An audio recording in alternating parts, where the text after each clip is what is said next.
దగ్గరగా చూసిన వ్యక్తిగా మీకే తెలియాలి ఎలా ఉంటారంటే ఆయనకి కొన్ని సిద్ధాంతాలు ఉన్న మనిషి అండి.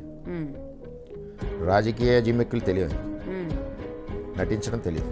సినిమాలో నటిస్తారేమో కానీ పాలిటిక్స్లో నటించడం తెలియదు. ఆయన ముఖ్య సీట్గా మాట్లాడతారు. ఈ రాష్ట్రాన్ని ఒక విధంగా తీసుకుని వెళ్ళాలి, అవినీతి ఉండకూడదు. మనం ఇప్పుడు మనమన్నా ప్రశ్నించాలి, పార్టీలో ఉన్నవాడు కూడా ప్రశ్నిస్తూ ఉండాలి, ఫ్రీడమ్ ఉండాలి, పార్టీ కరెక్ట్గా నడవాలన్నా. ఇవన్నీ ఇష్యూస్, పేదవాళ్ళ గురించి ఎక్కువ ఆలోచన చేయడం. నాకు సంస్కృతి ఎక్కువ, ఆయనకి పద్ధతి. నేను ఎక్కడ సిగ్గుపడ్డానంటే ఫస్ట్ టైం చంద్రబాబు నాయుడు గారు ఫోన్ చేసి పవన్ గారిని కలవమన్నారు. నేను ఇంటికి వెళ్ళినప్పుడు కొంచెం నాకు అనీజీగా ఉంది. ఆయన అబ్జర్వ్ చేసి మంచినీళ్ళు లేవు, ఇంత పెద్ద మనిషి కూడా గౌక్కులేసి బాటిల్ పెట్టుకొచ్చాను. నేను చాలా సిగ్గుపడ్డాను. అంటే ఆయన స్థాయిలో ఆయన కదలవలసిన పని లేదు. అంటే ఆయన దగ్గర తక్కువ సమయంలో నేను ఎక్కువ నేర్చుకున్నాను. నేను కూడా కొన్ని